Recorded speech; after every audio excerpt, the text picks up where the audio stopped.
Zdravím vás z Českých Budějovic, tady ze země živitelky.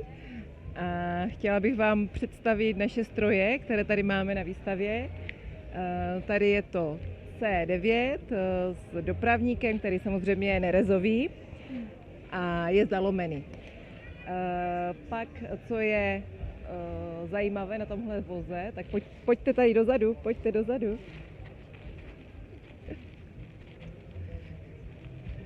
Tak je zastýlací turbína, která je na kardan. Není poháněna teda hydraulicky, ale pěkně vlastně kardanem, takže není závislá na hydraulice traktoru.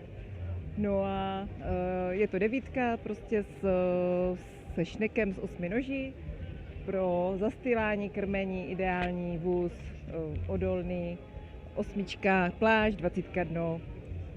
Takže jdeme dál.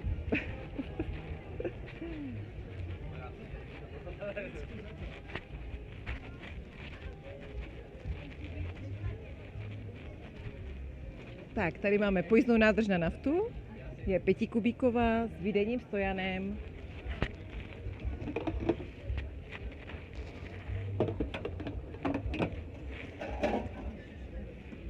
A tady toto je vlastně z firmy Černín, pak tady máme Černín díly. Máme tady rozdružovač na kulaté i hranaté balíky. Tady tahle verze je na jeden kulatý balík, vleze se tam i část balíku hranatého a může být použita jako za traktor, jako závěsné zařízení, anebo jako na manipulátor. Tady zrovna je uchyt na manitu. Balík, vlastně takhle se zvedne čelo s těmi frézami, balík se nasune pomocí pásu dovnitř stroje. Pás to tlačí proti těmto frézám, které to rozprostřou na podestýlku. Úchyt může být teda buď z čela nebo z boku, takže můžeme zastýlat na hlubokou podestýlku i do postýlek. No a tady máme poslední stroj.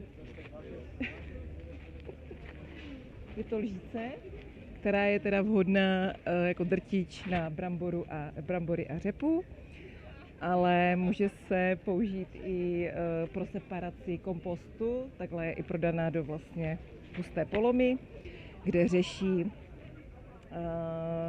vlastně hmotu, která se jim sváží do obce, musí separovat od velkých kusů, třeba od pařezu, a tady ta lžíce je na to vhodná, aby se pak mohly ta hmota, vlastně kompost rozprostřít na pole a nezasekala vlastně rozmetadla velké. No.